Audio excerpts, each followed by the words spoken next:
Hello, അസ്സലാമു അലൈക്കും. Welcome back to my channel. Green peas വെച്ച് ഒരു അടിപൊളി ഫലാഫൽ റെസിപ്പി കണ്ടാലോ? അപ്പോൾ റെസിപ്പി കാണുന്നതിന് മുമ്പായിട്ട് എൻ്റെ ചാനലൊന്ന് സബ്സ്ക്രൈബ് ചെയ്ത് സപ്പോർട്ട് ചെയ്യണേ. അതുപോലെ ഷെയർ, ലൈക്ക്, കമൻറ്റ് ഇടാൻ മറക്കരുത്. അപ്പോൾ ഈ വീഡിയോ കാണാമല്ലോ. ഞാനിവിടെ ഗ്രീൻ പീസ് എടുത്തിട്ടുണ്ട്.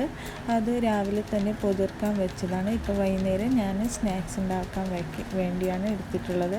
അപ്പോൾ ഈ ഗ്രീൻ പീസിന് കടല ഇട്ട് കൊടുത്തിട്ടുണ്ട്. അതിലേക്ക് 2 പച്ചമുളകും അതുപോലെ ഒരു സവാളയുടെ പകുതി, പിന്നെ 4-5 അല്ലി വെളുത്തുള്ളി, അതുപോലെ മല്ലിയില, പിന്നെ കുറച്ച് കുരുമുളക് പൊടിയും അതുപോലെ കുറച്ച് ചിക്കൻ പൊടിയും കൂടി ഇട്ട് കൊടുത്തിട്ടുണ്ട്. ചിക്കൻ പൊടിയോ അഥവാ ഗരം മസാല എന്ത് വേണമെങ്കിലും ചേർക്കാം. അതുപോലെ കറിവേപ്പിലയും കൂടി ഇട്ട് നന്നായി ഒന്ന് ഉപ്പും കൂടി ചേർത്ത് നന്നായി ഒന്ന് മിക്സ് ചെയ്ത് എടുക്കാം.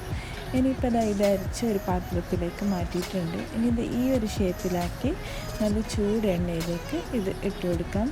അപ്പം നമ്മളുടെ ചൂടായിട്ടുള്ള ഫലാഫൽ ഇവിടെ റെഡിയായിട്ടുണ്ട്. അപ്പോൾ എല്ലാവരും ട്രൈ ചെയ്യാത്തവർ ഉണ്ടെങ്കിൽ ട്രൈ ചെയ്ത് നോക്കാം. വളരെ ടേസ്റ്റിയാണ്. വൈകുന്നേരത്തേക്ക് അടിപൊളി ഒരു റെസിപ്പിയാണ്. അപ്പോൾ ഉണ്ടാക്കി നോക്കാം.